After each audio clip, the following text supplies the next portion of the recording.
IMPD officers shot and killed 2 people in separate cases. IMPD announced it's taking steps to improve transparency. If you knew my son, you love my son. For the first time, we hear from the mother of DreShawn Reed, why she says her son isn't who he is being made out to be, and her quest to get the answers to her questions.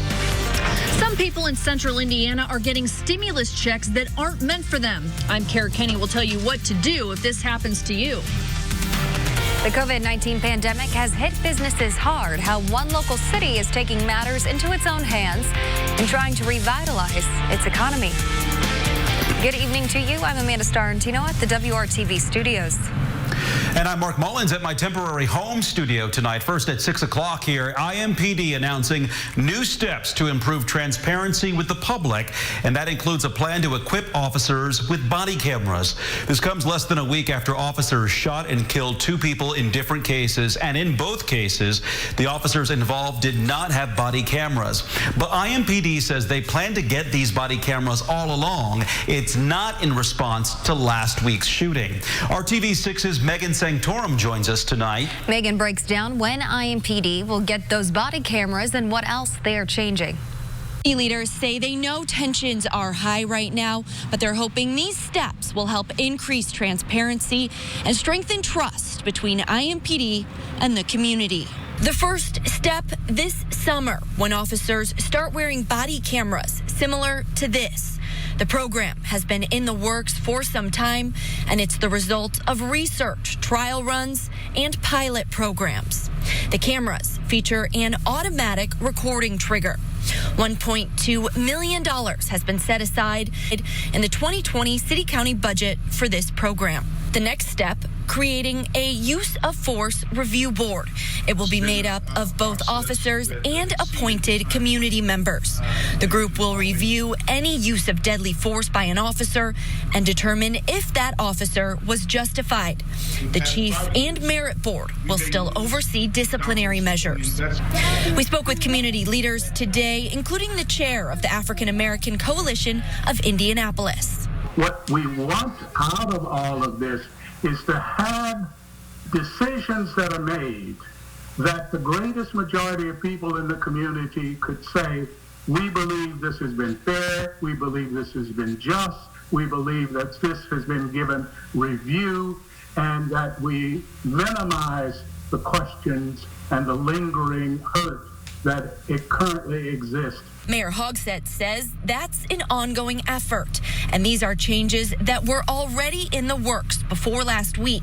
But he says this update on their progress may be more important now than ever. The community, understandably, wants the assurance that the city and IMPD are doing everything we can to provide our officers the best equipment, the best technology that protects them and protects the community as a whole. We still have lots to do in the process, but at least the steps to get us toward a greater degree of acceptability and accountability is being put in place. Working for you, Megan Sanctorum, RTV6. IMPD also announced they have been working on an updated use of force policy for the past 2 years. The department's General Orders Committee will review the policy in the next 30 days. For the first time, we hear from the mother of DreShawn Reed, who says that she has questions after an IMPD officer shot and killed her son. RTV6's Troy Washington was with the family, and she shows you where they go from here. We are resilient people, but resilience has its limits. We are strong people, but strength has its limits. DreShawn Reed's parents hugged each other not far from the spot where their son's life ended last Wednesday. You have a right to ask questions about what happened last week. You have a right to demand answers. Fatima Johnson's office is representing the family. We represent this mother and this father. We all know that something happened here that was tragic. Something happened here and we need answers. She's vowing to stick with the family until the family finds the truth. Walk by faith, and not by sight. He is not who you saw. It's been 6 days since she lost DreShawn. Today, the tears fell as she talked about how she saw her son. My son is DreShawn Reed. That's my son. The sidewalk is painted here in honor of DreShawn, and people keep showing up to honor his memory. My son was growing into a man. He wasn't a full man yet. 21 is not a man. His brain won't let him be a man yet because he was still playing. The 21-year-old was shot following a police pursuit on the city's north side. After he got out of the car, police say Reed tried to run away. They allege he fired a gun as he ran, so police responded by tasing him first and then shooting. Well, he just wanted to be seen. He was just happy. He just wanted to be known. At the time of the shooting, DreShawn was on Facebook Live. His father, Jamie Reed, says his son wasn't right for what he did by running away, but he believes he didn't deserve to die. We just need to fight. We just need to fight. We need justice for it. And justice for all our...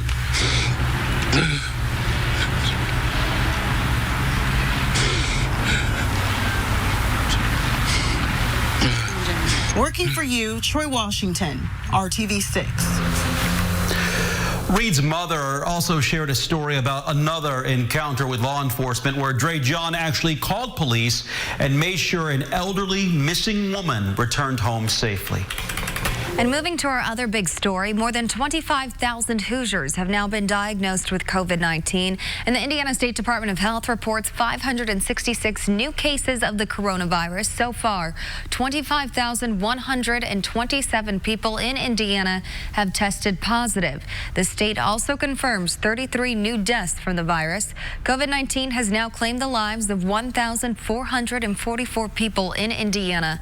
150,510 people in the state have been tested for the coronavirus, and about 17% have tested positive.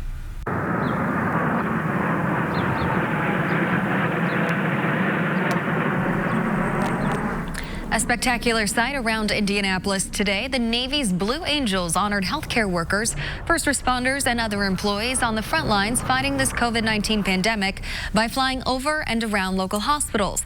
They zipped above the heads of everyone downtown and pretty much all around the city.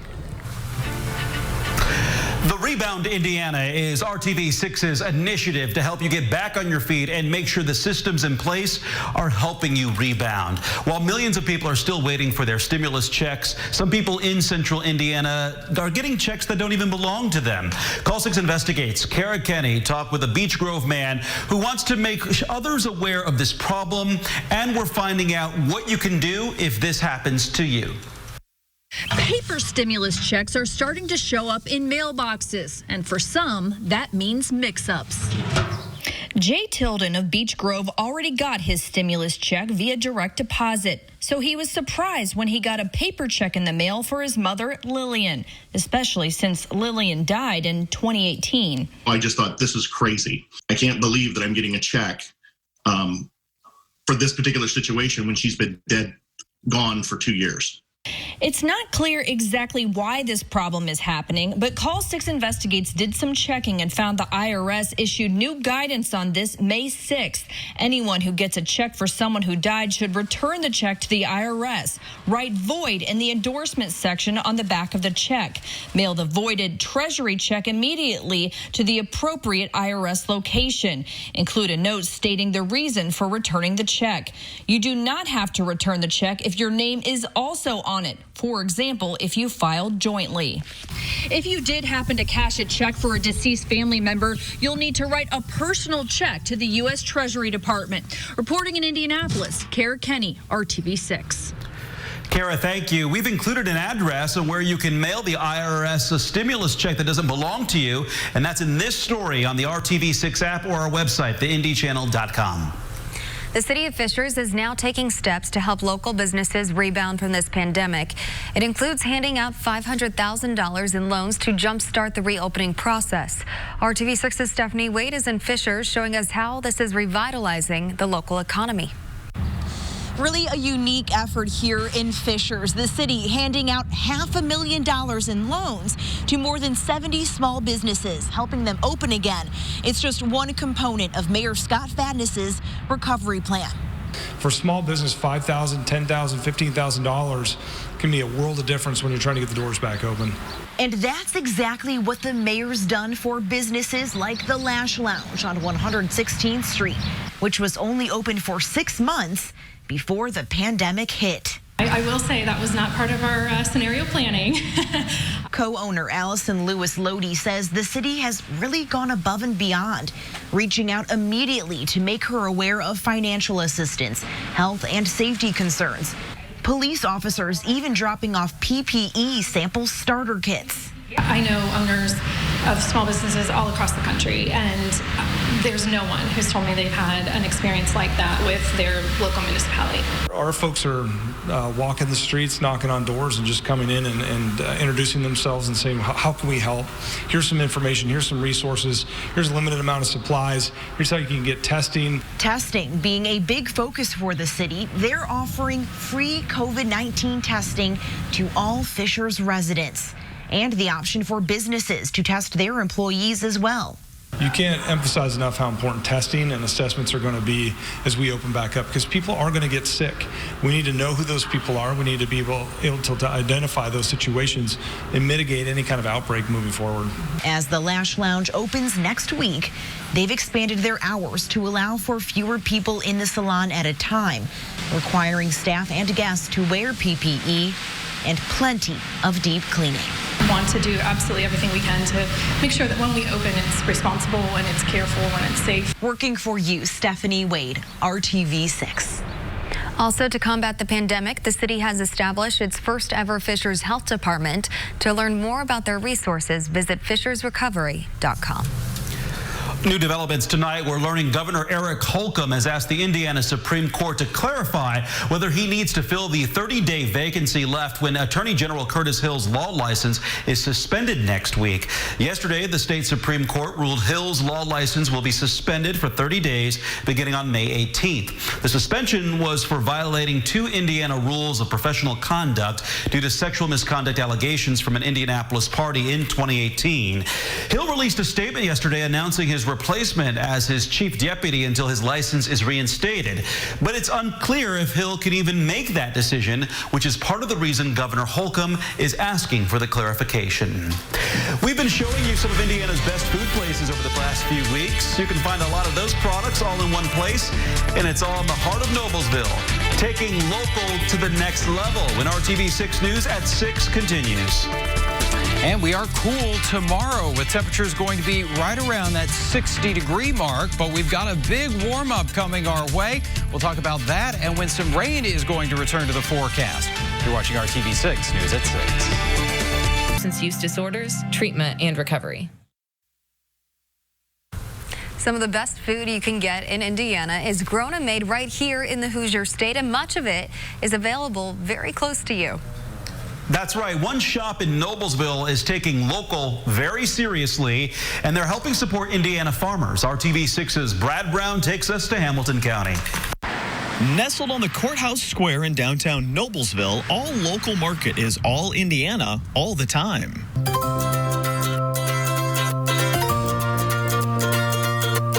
People have really shown up for support and to support local. It's been amazing how much the community's really come out and shown themselves. Robin Wilson and her husband Mike are celebrating 2 years in business on the square, but Robin admits the past couple of months have been challenging.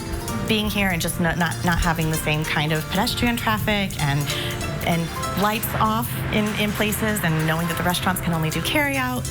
It's been odd. Just a strange feel. The name All Local is the real deal. The eggs and milk are from just up the road in Rusheville and Sheridan. The coffee beans are roasted in Cicero. We just brought on Dark Side Roasters. That's been a huge hit. Everybody that's come in has been like, we are so glad you are carrying Dark Side Roasters. The meats of all sorts coming from Hoosier family farms as well. They're keeping close relationships with each one of those producers. Now more than ever, it is so important to really utilize what's inside your state lines. How can you help out your agriculture community right here in your own state lines? lines. So it's very important to us to make sure we're getting good quality, clean food on people's tables. The Wilsons are also supporting local artists and craft makers. Another touch of Indiana pride on display. My hope is that people will continue that this pandemic isn't just a time where people are reaching out to small local businesses. I hope this is something that continues. Robin told me cases of XXX root beer from Lafayette and Matou's egg rolls from Noblesville have been a couple of her hottest items. You can check the All Local Facebook page for product availability. They're open Tuesday through Sundays on the Courthouse Square in Noblesville. Let's give you a couple of updates about restaurants we've also covered recently. Quack Daddy Donuts in Pendleton has reopened their dining room. Alexis says they had a very busy first day. You can stop by and grab a dozen of your own. And the Oasis Diner is seating customers once again, spreading things out inside. Seats on their patio as well once the weather is right. And their breaded tenderloin is still one of the absolute best. You can visit them in Plainfield. Working for you, Brad Brown, RTV6. Thank you, Brad, and a good morning. For an extra cup of coffee, maybe something to keep you warm earlier today, because we started off at 35 degrees, not too far from that record of 33 set in 1976. Things are really going to start to warm up, though. And as we look north out of downtown Indianapolis, we see some blue sky with those clouds. Temperatures right around 60.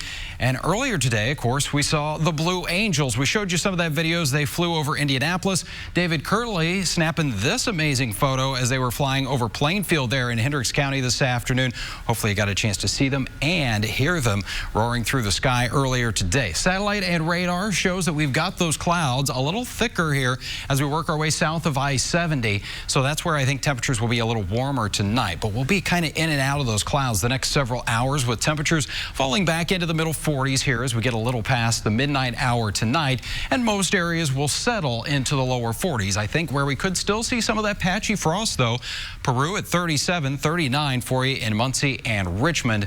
After that, though, I think the frost threat is going to be out of here for quite a while.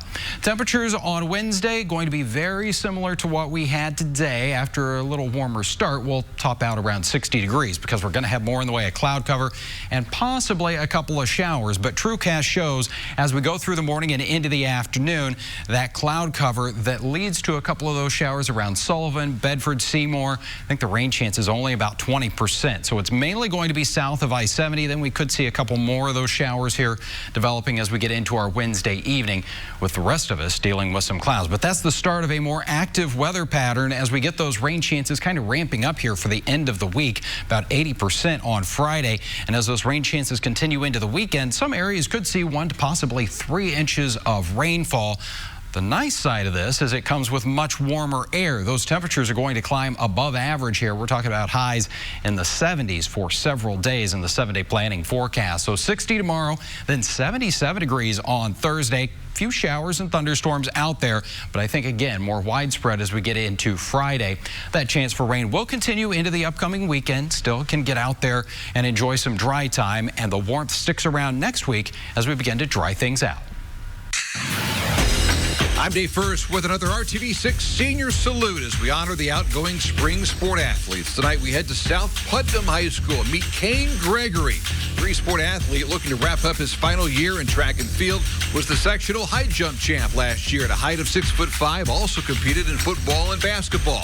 Athletic Director Tom Starnes calls Kane a fantastic representation of the South Putnam Eagles student athlete. Good luck, Kane. I'm Dave First with another RTV6 Senior Salute. These are nice. Welcome back. Hey, don't forget, send us your photo of the day. You can email it to news@WRTV.com. And thank you for watching the News at 6. World News Tonight with David Muir is next. Then stay with us for the news at 7. We'll see you then.